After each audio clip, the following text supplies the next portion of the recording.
Hola a todos, mi nombre es Jaime Carrizo. La experiencia que les quiero compartir es durante el camino, cuando emigré a los Estados Unidos. Yo soy de Honduras y tuve que pasar por todo México para lograr entrar a este país. Los saludo actualmente desde Austin, Texas. Afortunadamente, logré pasar a este país y pude encontrar un nuevo futuro, cosa que muchos inmigrantes no pueden hacer.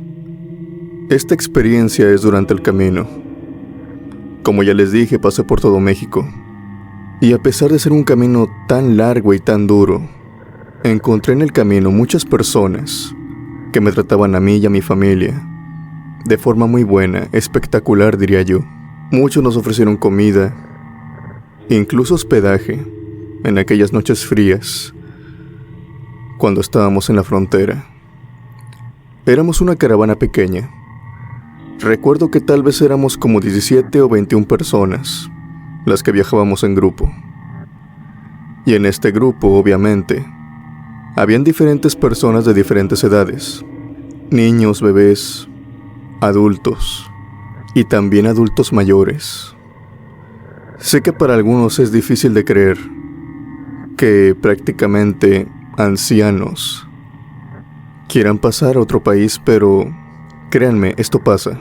Muchas veces, creo que en la mayoría de las ocasiones, cuando estas personas de la tercera edad quieren pasar a Estados Unidos, no es para trabajar, sino es que ya tienen familiares allá y por una u otra razón no pueden enviar dinero.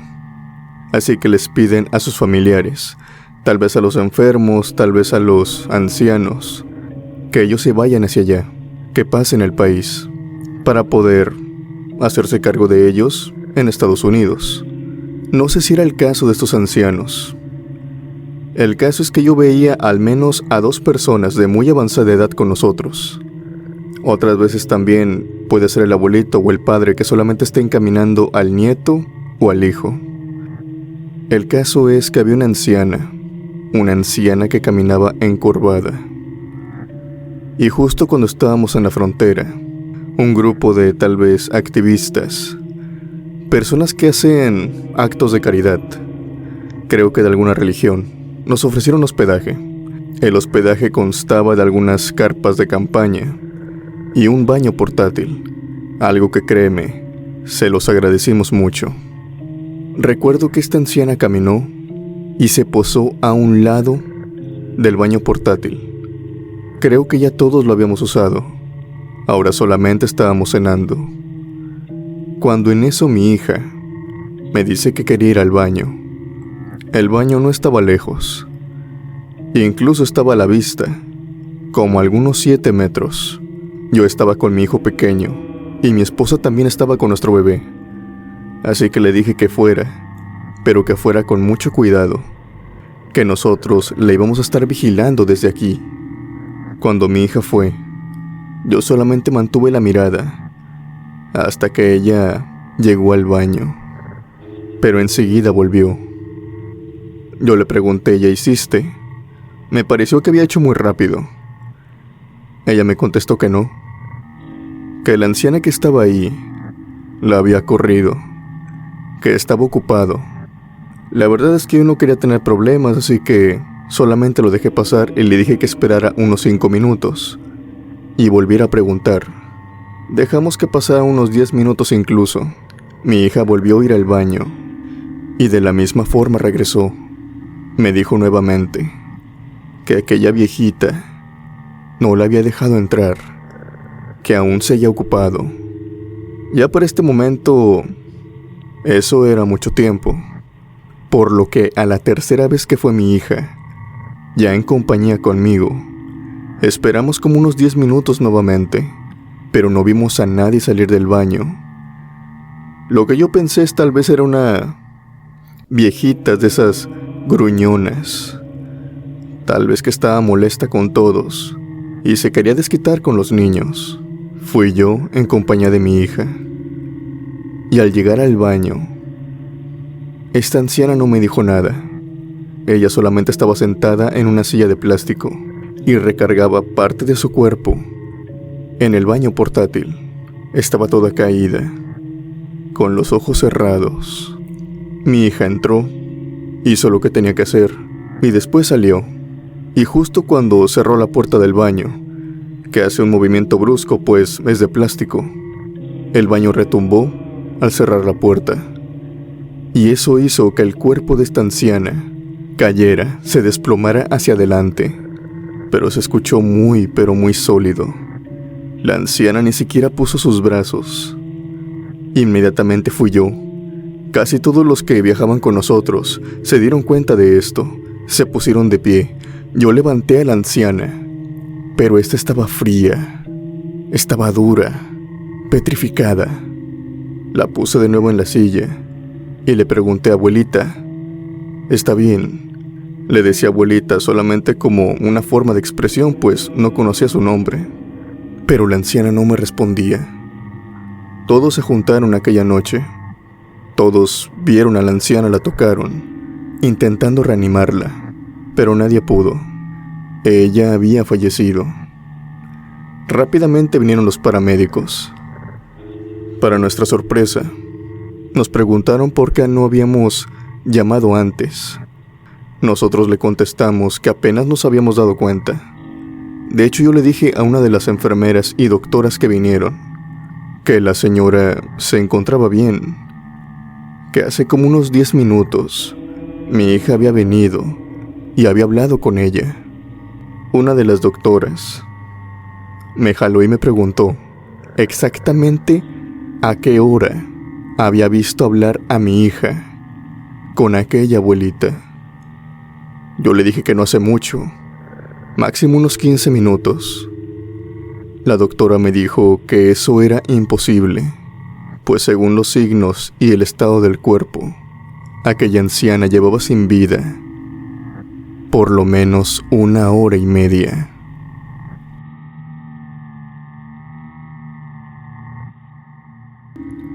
Mi nombre es Enrique Sotelo. Esta experiencia viene de parte de mi padre. Mi padre hace como unos 8 o 10 años trabajó en los Estados Unidos. Trabajó mucho tiempo allá. Con el dinero que ganó nos hizo una casa y nos dio estudios a mí y a mis hermanos. Esto no siempre fue así. De hecho, antes de que yo naciera, él estaba trabajando aquí en México.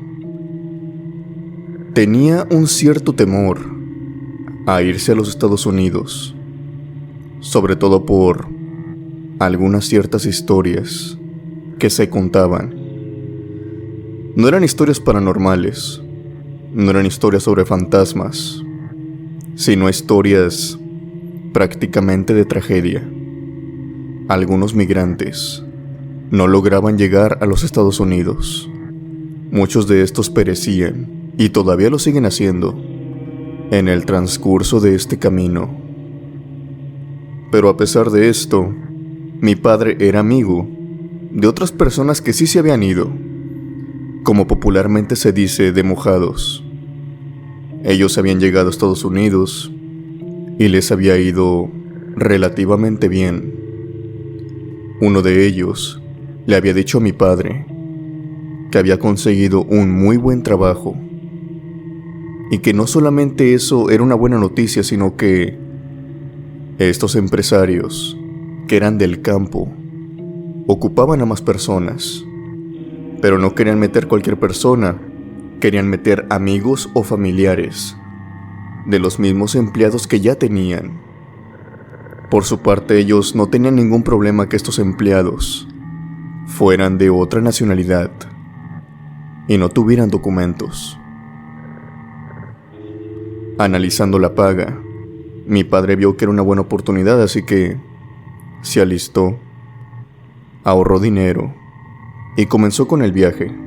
Se tiene que decir que 3 amigos de él habían ido a los Estados Unidos, pero solamente 2 habían conseguido llegar. Uno de estos amigos había fallecido en el camino. Mi padre dice que se enteró del fallecimiento de su amigo por parte de la familia. El cuerpo había sido encontrado y debido a las condiciones en las que se encontró el cuerpo, no pudieron mostrárselo a la familia. Solamente lo reconocieron por señas, por tatuajes, por las credenciales que éste portaba y también por otras pertenencias que se le habían encontrado. Pero sin embargo el cuerpo no lo pudieron mostrar, sobre todo por la condición en la que se encontraba. Este amigo, por decir algún nombre, se llamaba Tomás. Se dice que Tomás había sufrido lo que otra gran cantidad de inmigrantes sufren diariamente, y es que los abandonan a kilómetros antes de llegar a la frontera o en el desierto. Simplemente se quedan con su dinero y los dejan ahí a la deriva, muchas veces sin saber en dónde se encuentran, si en México o en Estados Unidos. Mi padre iba con la mentalidad muy positiva y pensó que él iba a correr con buena suerte. Pero pasa y resulta que esto no fue así. Mi padre tuvo la misma mala suerte que Tomás. Para no hacer la historia más larga, para no caer en algunos detalles y solamente centrarnos en la experiencia paranormal de mi padre, es que él llegó al Río Bravo. Prácticamente los habían abandonado. Mi padre se encontraba sin dinero, hambriento y con mucho sueño.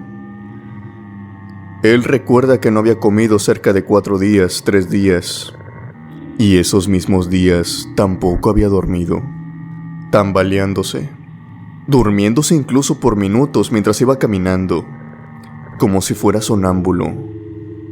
Se adentró en este río y comenzó a caminar en él. Él dice que veía todo nublado, no sabe si por el sueño o por la ausencia de comida, pero a lo lejos, allá donde la oscuridad de la noche le permitía ver, porque esto sucede durante la noche, ya que los migrantes decían que era el momento oportuno para pasar por el río. Era un momento en el cual la patrulla fronteriza no tiene mucha visibilidad y te puedes ocultar fácilmente. Uno de los tips era que si veías una camioneta, algún oficial, y tú todavía te encontrabas en el río, si tenías cierta condición para nadar o para aguantar la respiración abajo del agua, tenías que emplearla en ese momento. Por lo que de inmediato pensó que se trataba de una patrulla. Inmediatamente se zambulló bajo el agua. Mi padre podía soportar ciertos minutos bajo el agua, pero debido al cansancio, debido a la hambre, él se estaba desmayando abajo. Él no sabe cuántos minutos pasaron, pero no está seguro si comenzó a perder el aire abajo del agua, y a él simplemente no le importó. No tenía las suficientes fuerzas para salir a la superficie. Él solamente dice que todo se puso oscuro, cerró los ojos y se desmayó. En eso siente que alguien lo carga, tomándolo del brazo y del hombro. Alguien lo saca del agua. Él dice que al voltear la cabeza y mirar a la persona, ve que se trata de Tomás, su amigo, el que supuestamente había fallecido. Él lo mira y le pregunta: ¿dónde estamos? ¿Qué estamos haciendo? Mi padre recuerda perfectamente toda la plática que tuvo con él. Platicaron de cosas de la niñez, cosas de su vida adulta, cosas de su familia. Era como si su amigo de toda la vida lo tuviera enfrente de él. Mi padre recuerda que, a pesar de estar divagando, a pesar de sentirse muy mal en ese momento, él le dice a Tomás: oye, pero se supone que tú estás muerto. ¿Que acaso no te velaron hace un par de meses en tu casa? ¿Qué haces aquí, Tomás? A pesar de todo, mi padre estaba consciente de que su amigo había fallecido. Pero a pesar de que le lanzaba estas preguntas, Tomás no respondía.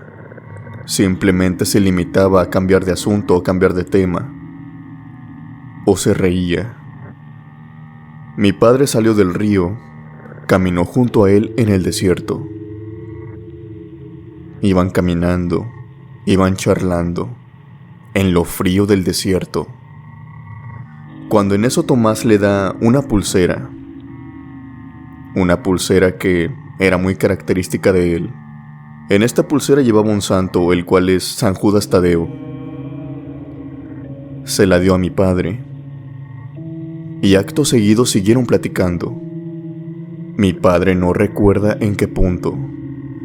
Tomás, de un instante a otro, desapareció. Ya no se encontraba caminando al lado de él. Así de la nada, como si el viento se lo hubiera llevado. Mas sin embargo, aquella pulsera todavía la tuvo mi padre.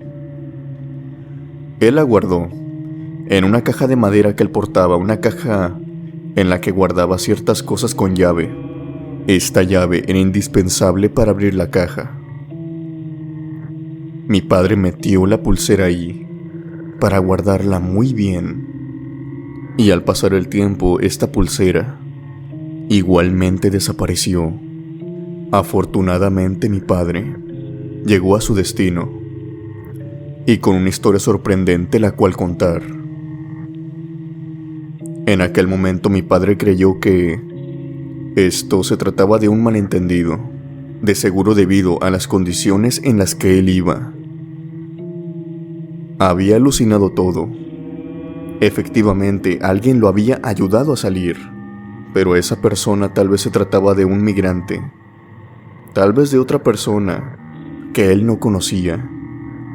Pero debido al hambre, debido al sueño, debido a las condiciones tan precarias en las que él iba caminando, a aquella persona tal vez le distorsionó el rostro y creyó que era Tomás. Creyó que Tomás lo estaba ayudando a salir del río. Esto lo pensó mi padre durante un tiempo, como por los primeros 6 meses. Pero ya ahora, décadas después, él cree otra cosa totalmente diferente. Él cree que su amigo perdió la vida en ese tramo y que aquello que sucedió no es otra cosa sino la última consideración de amistad que tenían.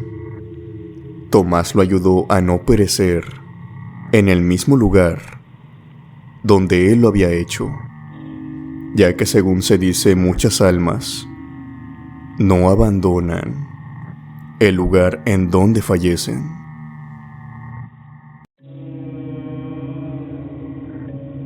Se puede criticar mucho a la patrulla fronteriza o a los policías o ejército que custodia las entradas de un territorio o un país en concreto. Claro, hay gobiernos y hay leyes y reglas que se tienen que acatar con todas las personas que van entrando. Nadie puede entrar ilegalmente. La experiencia que nos viene a continuación viene de parte de uno de estos oficiales, o más bien son unos ciertos relatos que se cuentan entre ellos. Tal parece ser que de manera, podríamos decirlo, casi diaria o por algunas temporadas, los migrantes fallecen en su intento de cruzar, y es tanta su convicción de llegar a ese país que incluso muchas de estas almas no saben que ya fallecieron y ellos siguen caminando, que aún intentan llegar a su destino. Mi nombre es Camila Gallego. Quisiera contar la experiencia de mi padre. Yo actualmente vivo en Texas.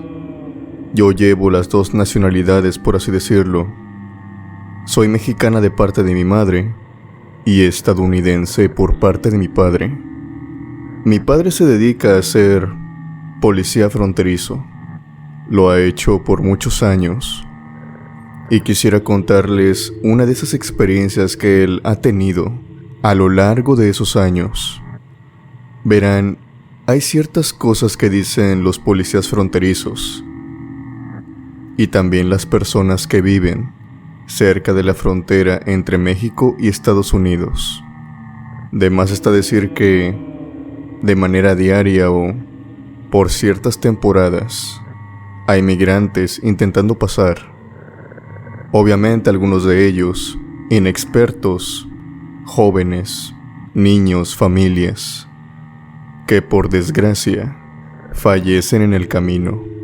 Mi padre dice que no es raro ver cruces o fotografías o pertenencias de alguna persona tiradas en el desierto, o lo que es peor aún, incluso se han encontrado restos de lo que sería una persona o un ser humano, tanto de niños, mujeres, hombres y también bebés.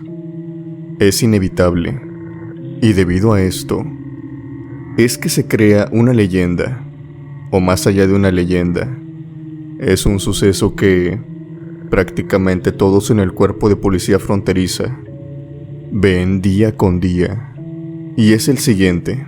Mi padre cuenta que a veces cuando van en la camioneta, o ya sea también en cuatrimotos, ven a lo lejos lo que se podrían decir sombras de personas caminando en el desierto, ya sea de noche, que es cuando más transcurre, o de día incluso. Mi padre dice que al ver estas sombras, obviamente él y sus compañeros o cualquier policía piensa que son migrantes. Por obvias razones, tienen que ir detrás de ellos. Las reglas y sus funciones se tienen que acatar. Pero pasa algo curioso, o mejor dicho, perturbante, que es que cuando llegan al sitio donde se supone habían visto a aquellos migrantes ir caminando, ya no se encuentra nadie. Estos migrantes desaparecen. Y después, cuando se disponen a buscarlos, ya sea por los alrededores, haciendo un sondeo en la zona, se dan cuenta que cerca del lugar hay cruces o pertenencias de alguna persona. Estas pertenencias no son nuevas o que se le hayan caído a alguien recientemente. Son pertenencias que llevan mucho tiempo. Y si bien les va, ya que como dije antes, a veces se encuentran restos de humanos en las arenas, en las piedras, personas que no aguantaron el camino y terminan falleciendo a mitad de este. No son pocas las veces que a mi padre le ha pasado esto, ver entre la noche las sombras de las almas de los migrantes que intentaron cruzar esa frontera. Muchos de ellos no llegaron y, al parecer, aún estando en otra vida, aún así siguen caminando, aún así siguen persistiendo en llegar hasta su objetivo. Sus almas simplemente no descansan. Numerosos transportes se han empleado para llevar a personas de un lugar a otro. Existe un tren, y es en el cual sucede esta historia. Mientras que esta familia se transportaba en el mismo, se encontraron con un extraño pasajero, el cual los hizo vivir una experiencia paranormal. Su historia es la siguiente.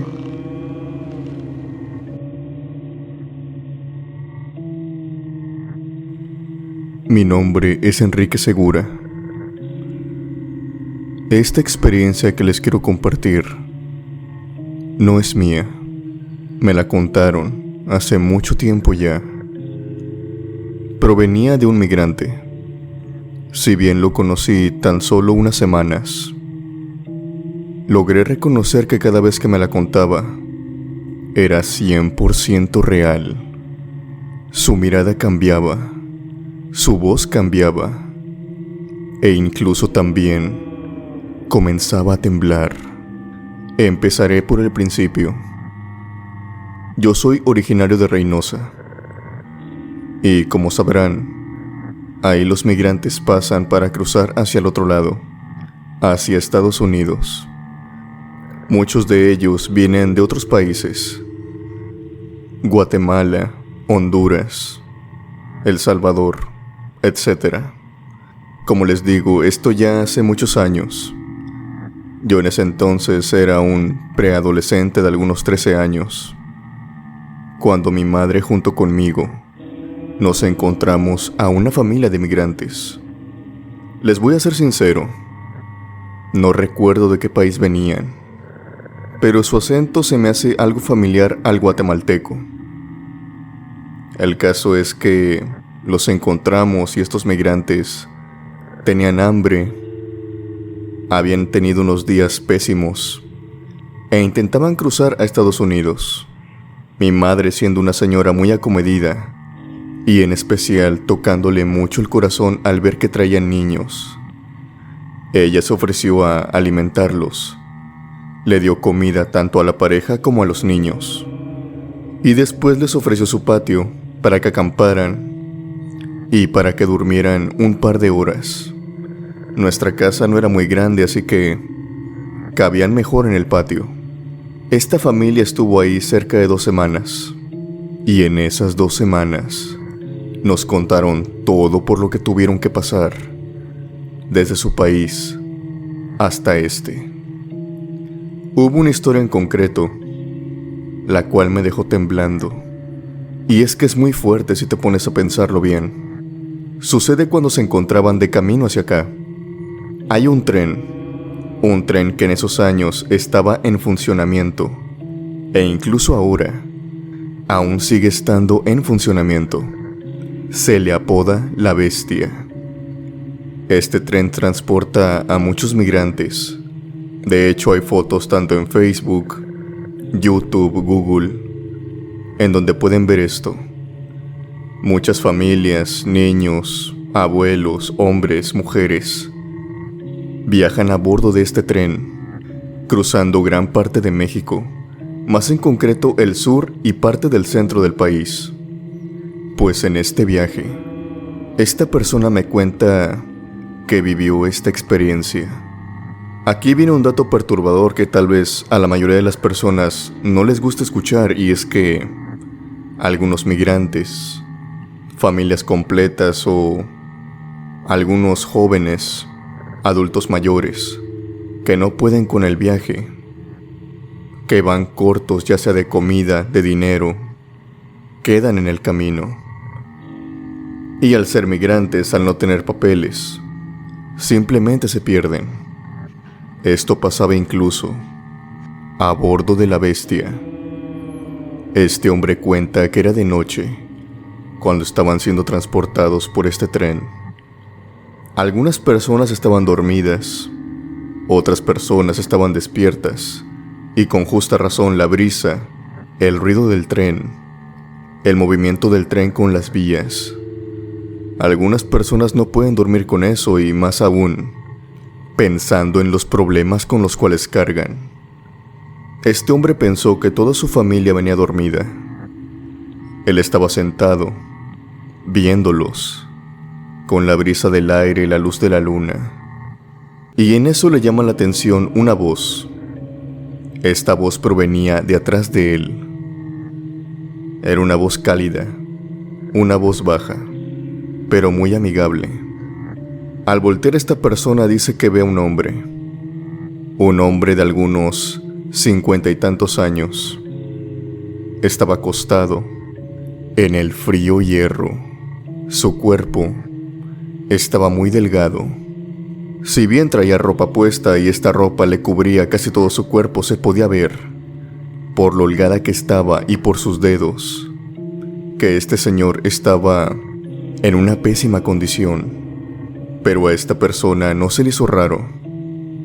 Muchos migrantes viajan en esas condiciones, algunos peor incluso. Esta persona venía fumando y este señor le había hablado precisamente para que le diera un cigarrillo, uno de esos cigarrillos que él tenía en su mano. Al estar viajando en esas condiciones, las personas se vuelven muy solidarias, saben por lo que está pasando el otro, así que esta persona, sin pensarlo mucho, le da el cigarro, se lo enciende. El otro hombre, sin levantarse, muy apenas logra sostener su brazo, estirándolo e incluso temblando hacia el brazo de esta persona. Toma el cigarrillo y empieza a fumarlo. Este migrante le ofrece comida. Le quiere compartir de lo que a él le toca, unas pequeñas galletas que tenía. No podía darle mucho, tan solo unas 2, ya que también tenía que racionar comida para su familia. Pero este señor lo declinó. No quiso nada de galletas, no quería nada de comida. Él simplemente quería el cigarrillo. Entre la plática le dijo que el cigarrillo le calmaba las ganas de querer comer. Por ende, prefería fumarse un cigarrillo antes que comer algo, y se le podía ver en su aspecto. Estos dos hombres comenzaron a hablar, el otro sin levantarse, mientras que este migrante se encontraba sentado aún viendo hacia su familia, hacia las vías, y cómo este tren las iba pasando. Hablaron de diferentes cosas, de diferentes temas. Sostuvieron esta conversación cerca de 5 minutos, un poco más o un poco menos, cuando en eso, la conversación llega a su fin.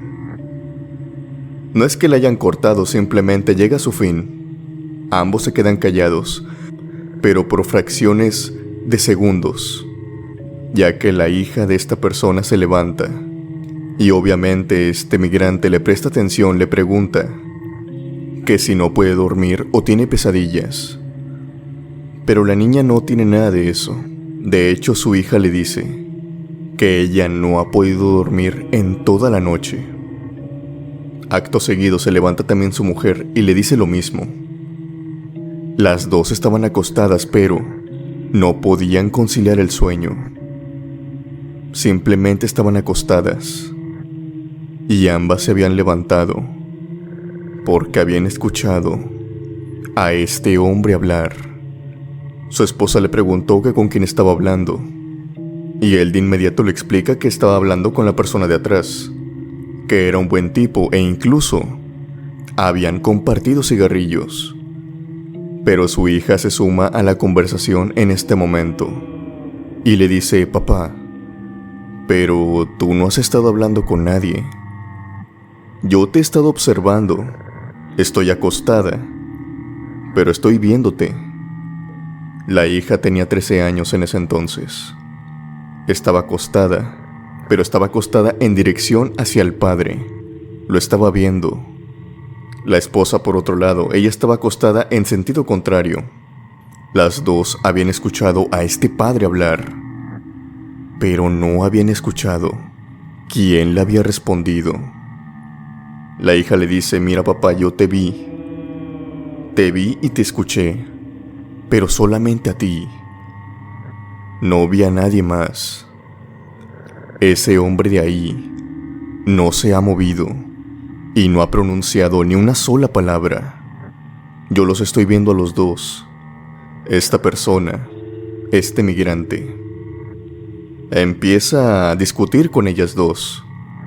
Y la solución que a él se le ocurre, y tal vez también lógica, era simplemente voltear y despertar al otro migrante, para que vean en efecto que estaba platicando con él. Él ahí estaba dormido. Esta persona voltea, lo mueve un poco, pero no funciona. Lo empieza a mover más fuerte, y cada vez más fuerte, y cada vez más fuerte, y siente como este cuerpo, el cuerpo de este hombre, está entumido. Está petrificado. Estaba totalmente tieso.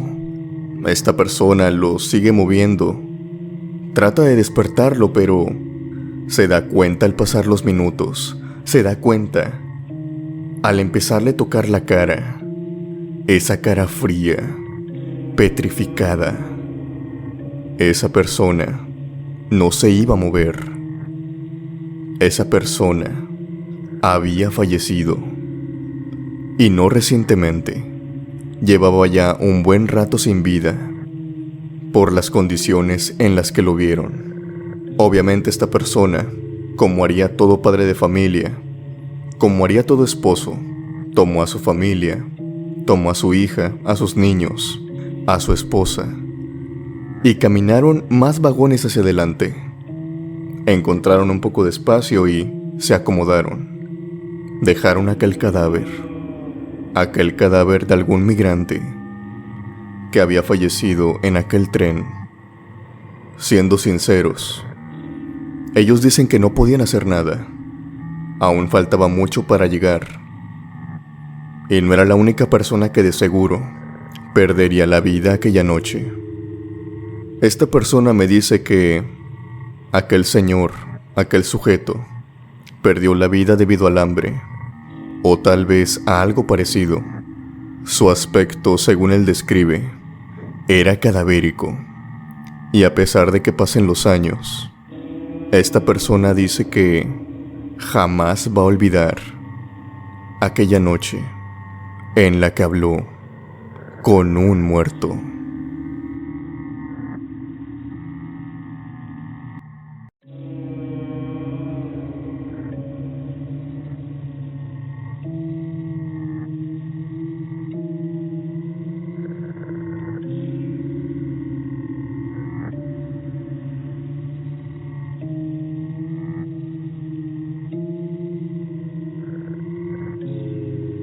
Saludos a todos, mi nombre es Jacinto y esta es mi experiencia.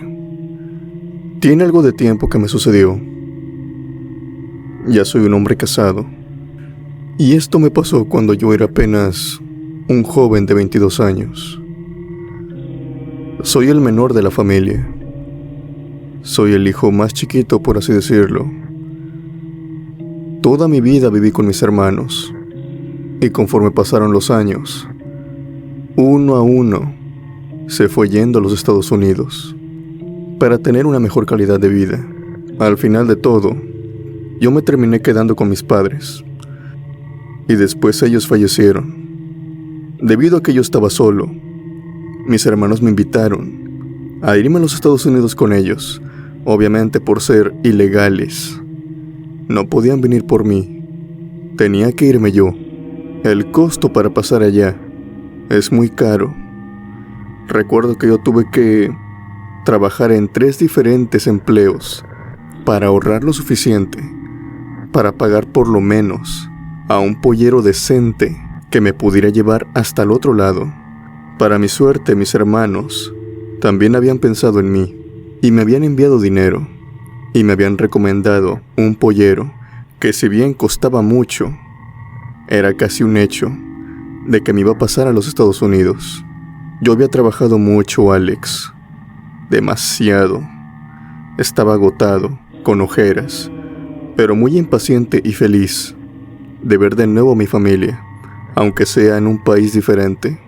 Fui con aquel pollero, le di el dinero que también me dieron mis hermanos, y debido a la excesiva cantidad, él me dijo que me podía transportar a mí, solamente a mí.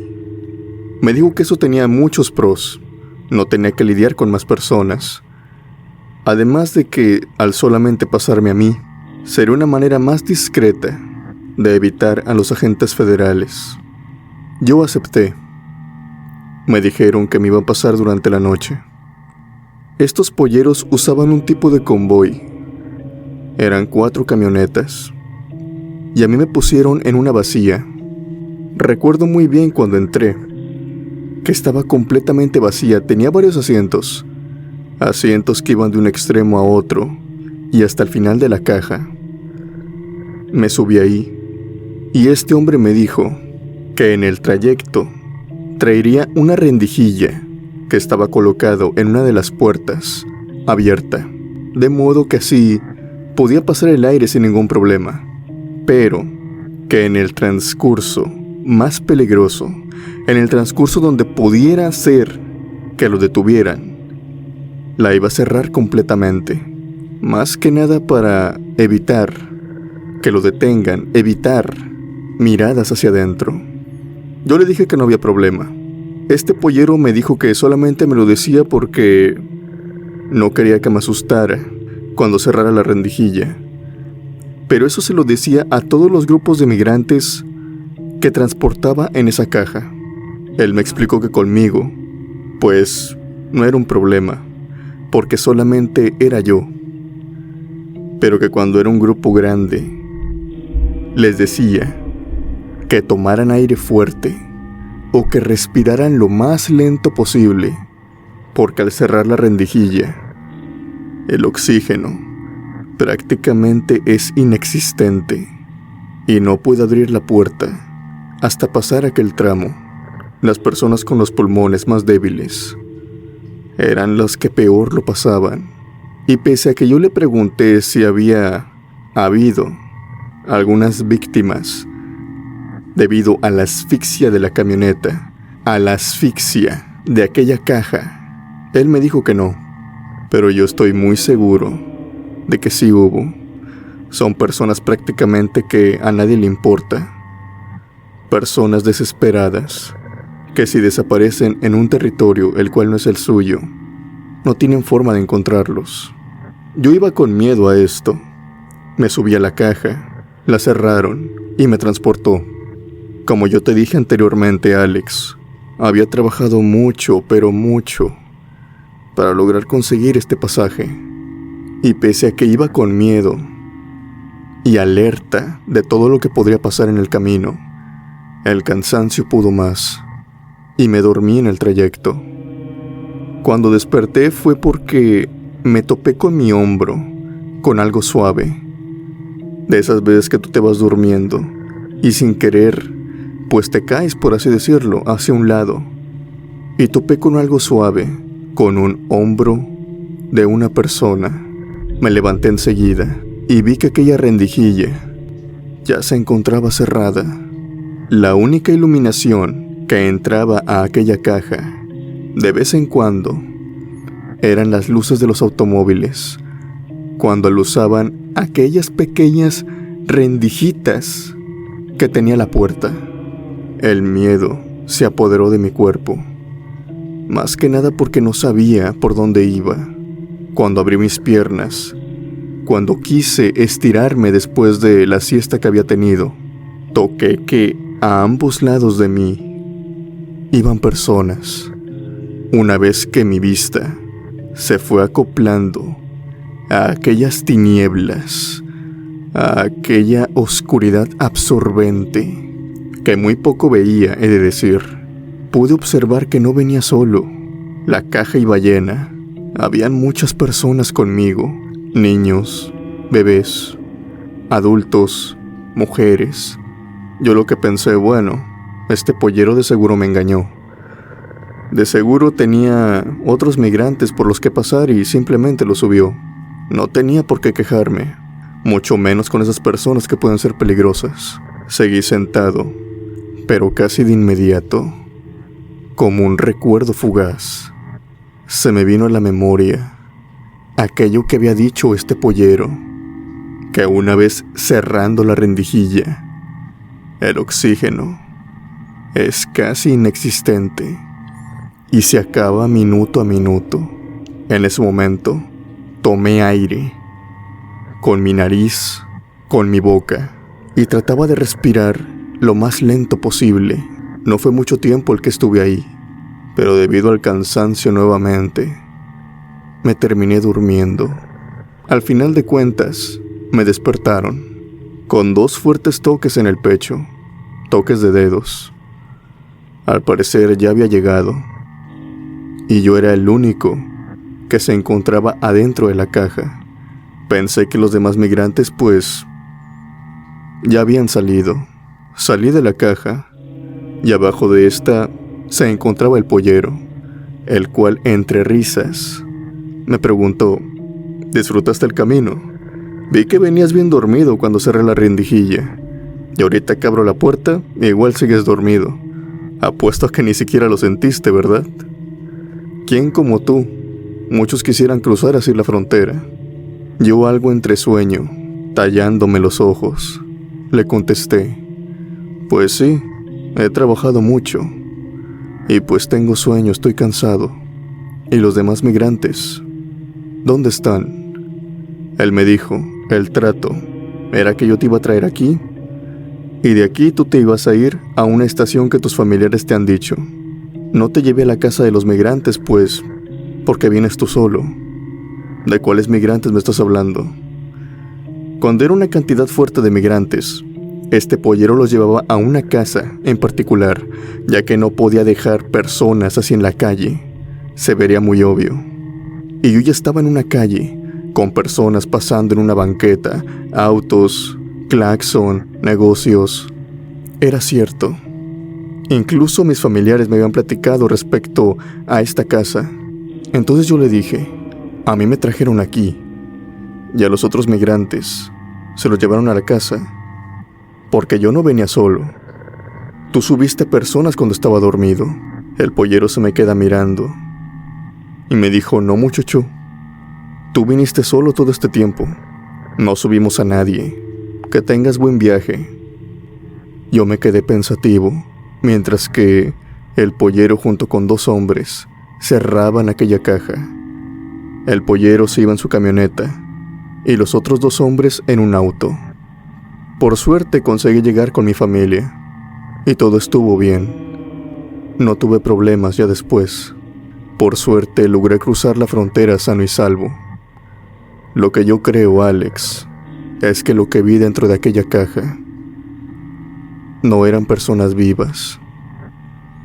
Creo que todas esas personas que venían ahí fueron las personas que no aguantaron la respiración, que el oxígeno tristemente, o más bien fatídicamente, se acabó.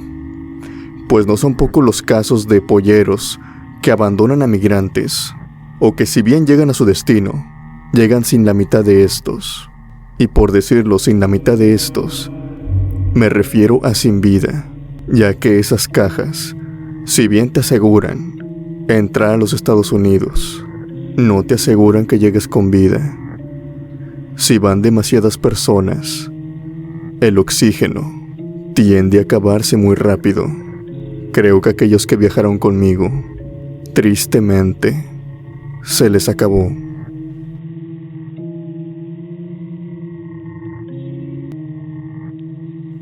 Mi nombre es Jaime López. Les contaré la experiencia de mi padre. Hace algunos años atrás, se dedicó a un oficio el cual, acá en la frontera, es algo demandado, aunque no es legal que digamos. En aquel momento, estábamos pasando por un momento muy difícil, toda la familia. Necesitábamos dinero y mi padre consiguió trabajo de esta manera. Él iba a ser pollero. Muchos de los mexicanos sabrán qué significa eso. Para los que no saben, pollero es el nombre que se le da a la persona que es encargada de transportar a los migrantes de un lugar a otro, o ya sea de un país a otro. Mi padre no transportaba personas de México a Estados Unidos, pero sí los alojaba en una casa la cual era especial para eso, y después los transportaba hacia otra casa que se encontraba cercana a la frontera. Ya una vez después que los hubiera dejado ahí, otra persona se encargaba de pasar a esos migrantes hacia Estados Unidos. Mi padre, por obvias razones, no trabajaba solo, y en ese empleo conoció a mucha gente mala y también gente buena, gente que como él estaba ahí por necesidades, y otra gente que estaba más que claro que solamente le importaba el dinero y le importaba poco cómo es que los migrantes llegaban de un lugar a otro. De cierta manera le tenían reglas. No querían que se encariñaran mucho con los migrantes, ni siquiera si vinieran niños. Mi padre es una persona noble de corazón, si quieren decirlo así, y por esto mismo tuvo muchos problemas. Cuando había algún problema que las autoridades estuvieran cerca o si peligraban los migrantes de que pudieran encontrarlos, él desistía del viaje, se regresaba, tomaba ciertas precauciones y claro, esto retrasaba algunos viajes.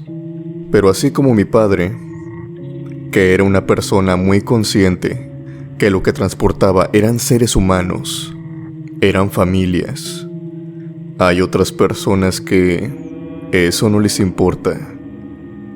Para ellos es un simple encargo y esas personas son mercancía y no les importa en lo absoluto dejarlos varados en cualquier lugar. De seguro han escuchado noticias muy lamentables sobre camionetas, camiones siendo abandonados con estas personas dentro. Y este era el caso de un compañero de mi padre. Él era todo lo contrario a él. A él no le importaba. De hecho se dice que dejó muchos migrantes a medio camino. Claro, para salvarse él. Quería ganar dinero simplemente. No le importaba si era que llegaran o no. Él simplemente se excusaba y también las otras personas no les daba importancia. En cierto día, a mi padre se le dio la orden de transportar a estas personas a una de estas casas en la frontera. Mi padre siguió la orden, monitoreó todo, fue espejeando, revisó la camioneta que le habían dado y se da cuenta que es la camioneta de este compañero, de nombre Fabricio. Era la camioneta que él siempre usaba. A mi padre no le gustó la idea, pero en ese momento no tenían de otra. Mi padre subió a todas las personas y comenzaron con el viaje. Todo salió bien en el transcurso de la ida, pero todo cambió cuando él venía de regreso. Por obvias razones, él venía solo, completamente solo. La caja que tenía atrás, donde había colocado a todas las personas, venía totalmente vacía. Era una camioneta, por lo que se le hace sumamente extraño cuando empieza a escuchar golpes proveniendo de aquella caja vacía. Él los escucha primero tenuamente y después estos mismos golpes van sonando cada vez más fuerte y cada vez más fuerte, hasta que de plano mi padre no puede ignorar todo este ruido. Tiene que ver por qué tanto alboroto. Tal vez una de las personas se quedaron dentro de la caja, no lo sabe. Aunque se le hace extraño porque él siempre revisa, y esa noche no fue la excepción. Él revisó que la caja viniera totalmente vacía. Se detiene a medio del camino, esos caminos de terracería, en donde hay casi desierto a ambos lados. Obviamente, para hacer este trabajo, empleaba él caminos secundarios. No se iba por carreteras, ni siquiera por caminos que fueran vigilados. Él agarraba brechas, caminos de tierra, todo lo que fuera más discretamente posible. Él estaba solo, a kilómetros en la redonda. Baja de la camioneta, va hacia la caja y la abre. Y sí se encuentra con algo. Él no venía solo. Con lo que se encuentra es con aproximadamente 4 o 5 niños. Estos niños que venían en la caja tenían un aspecto muy aterrador. muy delirante. Tenían sus ropas rasgadas, manchadas.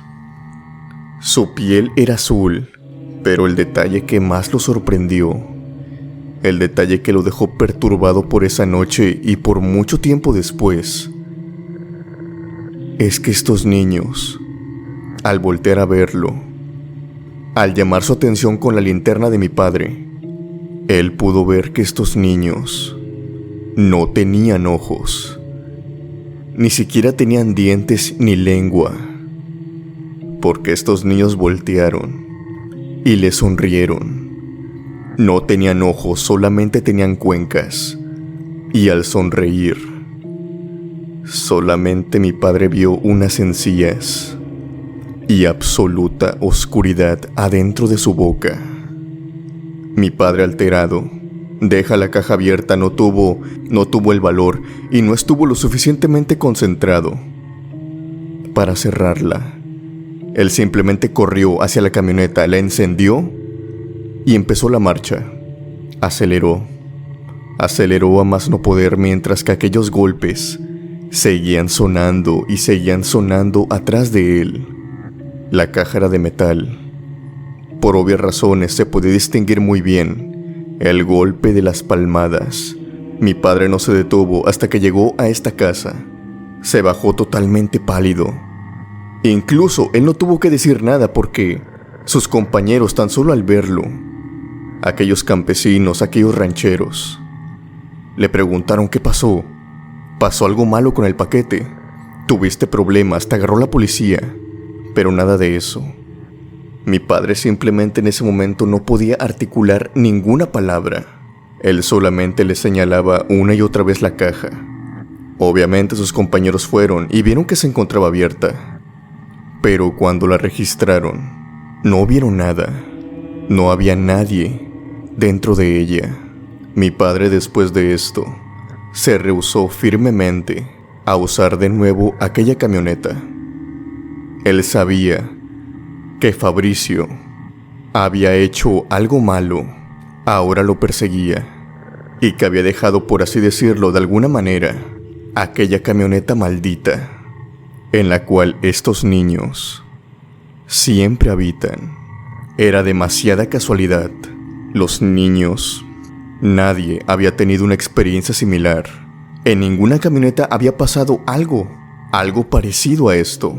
Cuando el otro compañero llegó, él simplemente se rehusó a seguir usando aquella camioneta, la que era suya. Cuando se le preguntó, e incluso mi padre, cuando estaban a solas, le preguntó por qué, y que él había visto, él había vivido la aparición de aquellos niños. Pero este no le contestó, y más aún cuando mi padre le preguntó que qué era lo que había hecho, que se había hecho algo malo en aquella camioneta. Esa respuesta nunca llegó. Jamás le quiso contestar. Después de esto, mi padre fue despedido. No por este motivo, sino por los anteriores ya dichos. Era una persona que se preocupaba mucho por los migrantes, y eso no convenía. Pero a pesar de esto, mi padre está más que seguro que Fabricio hizo algo totalmente atroz, y que por eso aquellos niños no dejan de atormentar a aquella camioneta. Esa fue mi historia. Gracias a toda la comunidad y a la cripta embrujada por permitirme compartirla.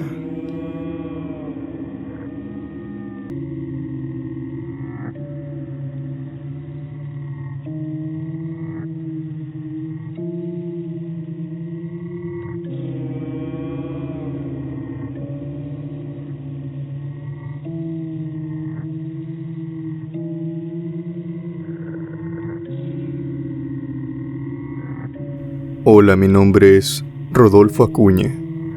Mi experiencia es la siguiente. Cuando viajé a los Estados Unidos, pero por desgracia, pues, como muchos otros migrantes, no logramos pasar. Fue una travesía muy extraña. Fue una travesía que, me atrevo a decir, por esta misma experiencia que les voy a contar, quedó muy marcada en mi vida. Todo aquel camino que recorrimos, yo, mi hermana y su esposo, en compañía de sus hijos, para mí es inolvidable. En aquel tiempo nos pegamos a una caravana que venía de pasada.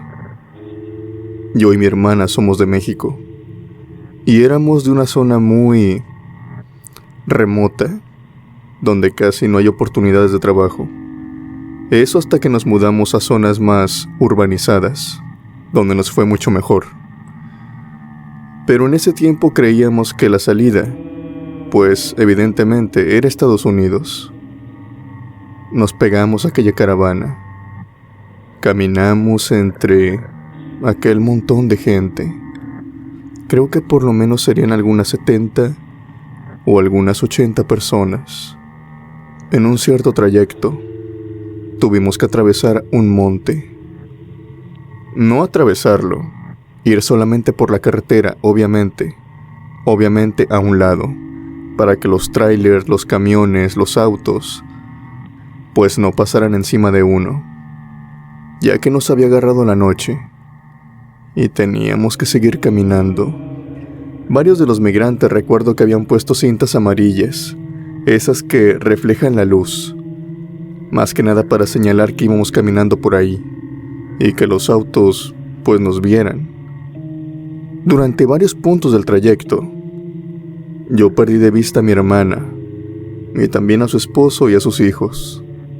Sabía que los hijos de mi hermana eran muy hiperactivos, muy tremendos. Recuerdo que incluso los amarró a su cintura, más que nada para llevarlos bien vigilados.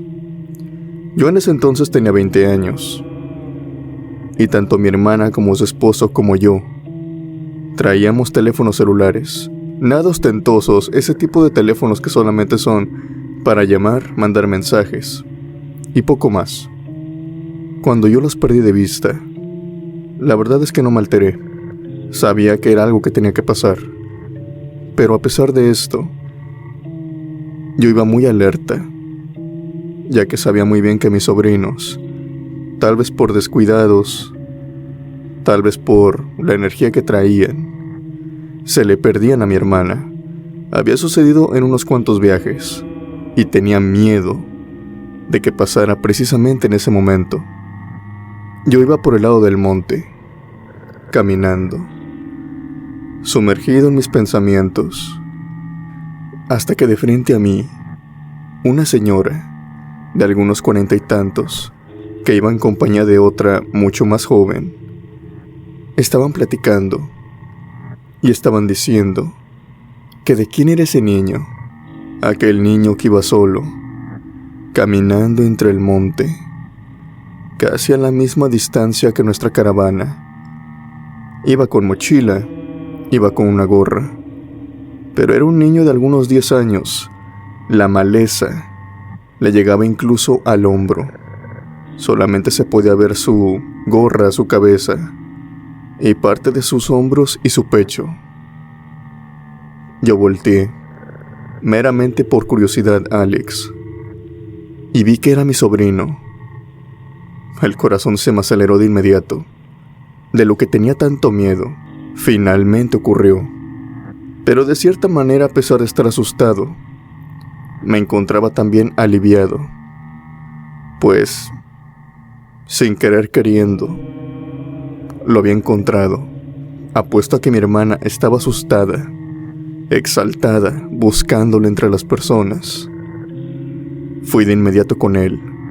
Le tomé la mano a mi sobrino, el cual me pareció muy extraño. Yo y él llevamos, desde toda la vida, una relación muy cercana. Cada vez que me ve, salta de gusto por verme. Pero en aquella ocasión, no fue así. Me pareció demasiado extraño, ya que al ir solo, pues pensé que a lo mejor iba con miedo. Pensé que tal vez estaba nervioso, asustado, y al verme se iba a reconfortar mucho. Pero no, él solamente me vio, con unos extraños ojos, Unos ojos que podría decir yo eran inexpresivos. Tomé su mano y lo jalé conmigo. Le pregunté: ¿dónde está tu mamá? ¿Qué haces aquí solo? Te le soltaste, ¿cierto? Pero él no me respondió. Él siguió caminando a mi lado. Me pareció extraño. Su actitud no concordaba con su personalidad. Al tomar su brazo, Alex, su palma, pude sentir que ésta estaba fría totalmente. Yo agarré su mano y la puse junto con las mías, pero la iba sobando, más que nada para que se calentara. Y sí, la noche era fría en ese momento. Tomé mi teléfono celular y decidí marcarle a mi hermana para que no estuviera tan asustada, que al menos supiera que lo traía yo, y que mi otro sobrino, pues que lo agarrara bien, que lo mantuviera junto con ella, al menos hasta volver a reagruparnos más adelante. Le llamé por teléfono y ella no tardó en contestarme.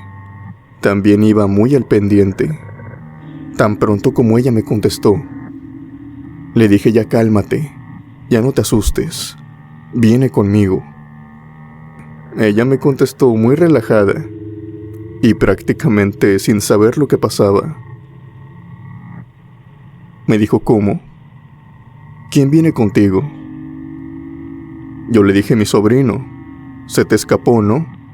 Te dije que los vieras muy bien, que se te pueden escapar o incluso te lo podían jalar alguna de las personas. Son niños muy pequeños. Hubo silencio en la llamada. Me atrevo a decir que mi hermana vio a sus dos hijos ahí consigo y me contestó lo siguiente: no, ellos no se han ido, están conmigo. Yo le dije: ¿cómo?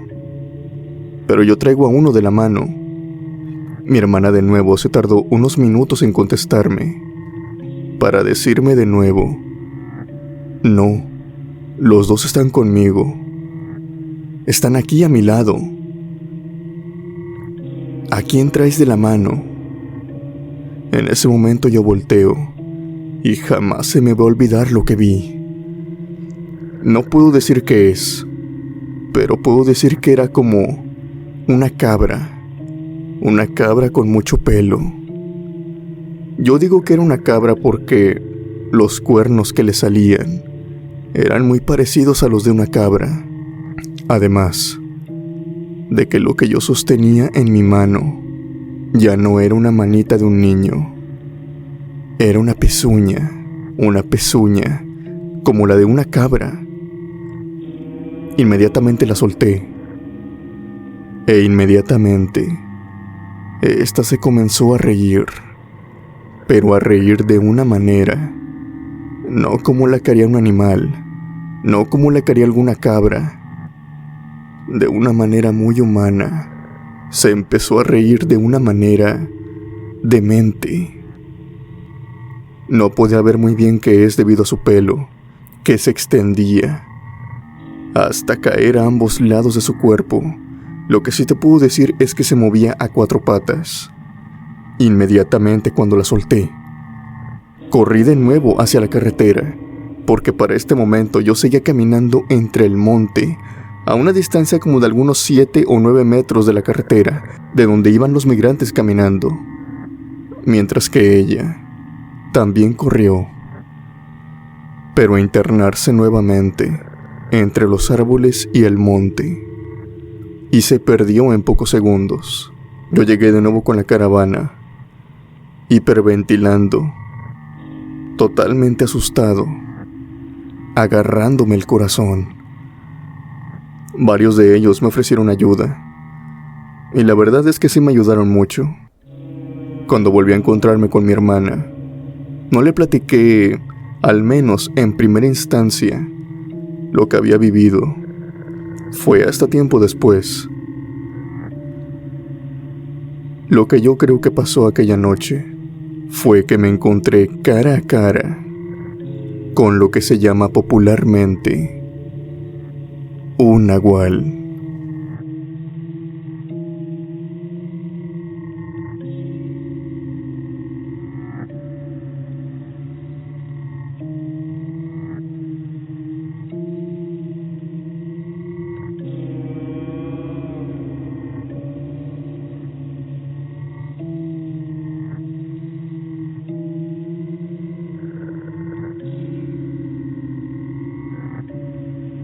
Hola, buenas noches a todos. Quiero que mi nombre sea anónimo. Lo que les quiero platicar no es una experiencia propia. Es una experiencia de un amigo mío. Un amigo mío que, como muchos otros tantos, decidió arriesgarse e ir en busca de una mejor vida, pasando a los Estados Unidos. Mi amigo en ese entonces tendría algunos 18 años o 19. Su familia estaba en una condición precaria y decidió pasar a los Estados Unidos. Les adelanto que logró hacerlo, pero eso sí, dice que pasar allá, atravesar ese río, atravesar ese desierto, fue la experiencia más traumática y perturbadora que vivió en toda su vida. Él dice que él, junto con otra caravana, podríamos decirlo, otro grupo de personas que querían pasar ilegalmente, estaban planeando hacerlo de la manera más gallarda posible, es decir, que ellos mismos se iban a saltar el muro, iban a internarse en el río Bravo e iban a tratar de correr, atravesar el desierto y llegar a alguna localidad de los Estados Unidos. Creo que muchos saben que esta idea, si bien es la más usada, es la más propensa a que te agarren. Solamente unos pocos pueden pasar de esta manera. Y mi amigo, con esa suerte, logró hacerlo. Aunque claro, para preparar este salto, no solamente es así porque sí.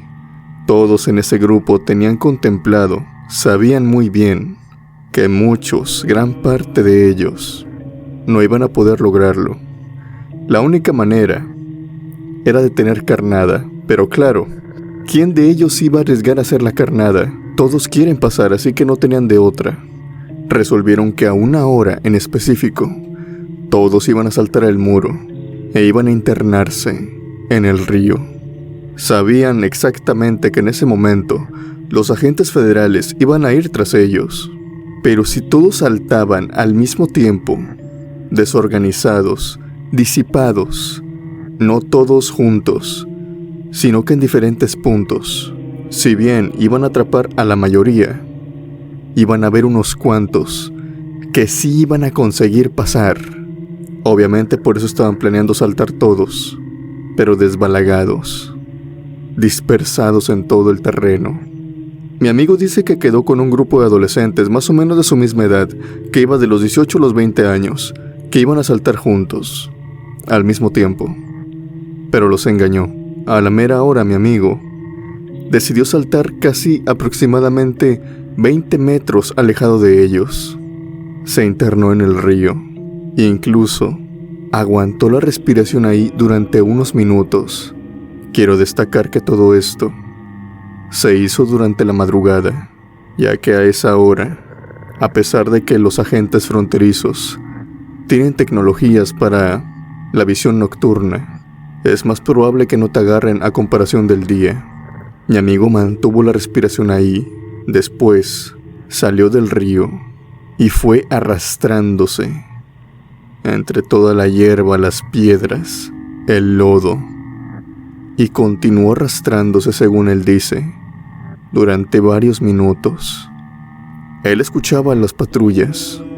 Él escuchaba que había mucho movimiento, por lo cual se esperó ahí cerca de aproximadamente una hora, hasta que todo el movimiento no se detuvo, pero digamos que se calmó un poco. Mi amigo estaba temblando. Obviamente se había mojado todo en el río, y el viento, en ese desierto que le continúa, las bajas temperaturas, acaban a muchas personas, y más con la ropa mojada. Él estaba temblando, frotándose ambos brazos, pecho, todo lo que él podía. Después de esperar ese tiempo, se puso de pie y, sin ir por completo erguido, es más bien como agazapado, agachado caminando, con sus rodillas flexionadas, continuó el camino.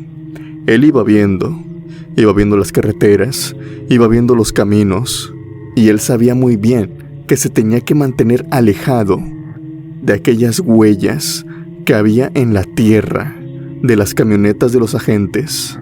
Él era muy listo. Se alejó de todo eso. Se metió entre la hierba, se metió entre la tierra, por atrás de las rocas. Continuó su camino. Cada vez que escuchaba un motor acercarse, se detenía por completo. La suerte de mi amigo es que, en efecto, las patrullas no pasaban cerca de él.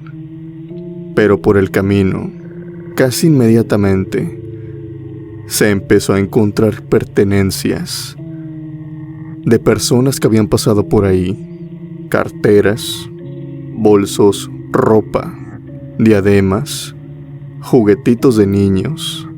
Mi amigo continuó caminando hasta que en ese camino, donde él dice, ya era prácticamente puro desierto, seguía manteniéndose alejado de las carreteras, ya que aún las patrullas fronterizas vigilan las carreteras contiguas.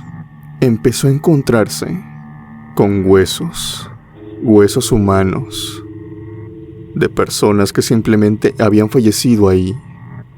Continuó alejándose hasta el punto que él dice que no veía ninguna carretera y no veía ningunas luces de autos. Se había, podríamos decirlo, desorientado. Por suerte traía una brújula, pero no quería usarla todavía. Él quería alejarse de todo eso, de todo lo que lo pudiera poner a una distancia considerable de algún agente fronterizo. Siguió caminando, agazapado todavía. Para este momento a él ya le dolía la espalda. Llevaba así prácticamente algunas 3 horas y media o 4 horas, completamente solo. Y aquí comienza lo aterrador, porque él empieza a encontrar cadáveres en el camino, ropa sucia y agujerada, restos de lo que podría ser una familia, hombres, niños, mujeres, tirados sin más en el desierto. Era como si un grupo por completo hubiera perdido la vida ahí. Todos los cuerpos estaban reunidos, y en medio de todos estos cuerpos que estaban dispersados en toda la tierra, él dice que vio una mujer que se encontraba sentada sobre la arena, con sus piernas no completamente desplegadas, sino que las ponía flexionadas, con las rodillas levantadas. Las plantas de sus pies continuaban tocando la arena. Se encontraba algo reclinada y se recargaba en sus brazos. Era como si se encontrara sentada en la playa, sin ninguna preocupación, mirando hacia arriba. Mi amigo dice que lo primero que le perturbó mucho fue verla solamente sentada ahí entre todos los cadáveres, y más aún cuando vio el aspecto de esta mujer. A la luz de la luna se le podía ver que todo su cuerpo estaba delgado, pero no estoy hablando de una delgadez normal. Su piel estaba chupada hacia adentro. Sus huesos, casi por completo todo su esqueleto era visible.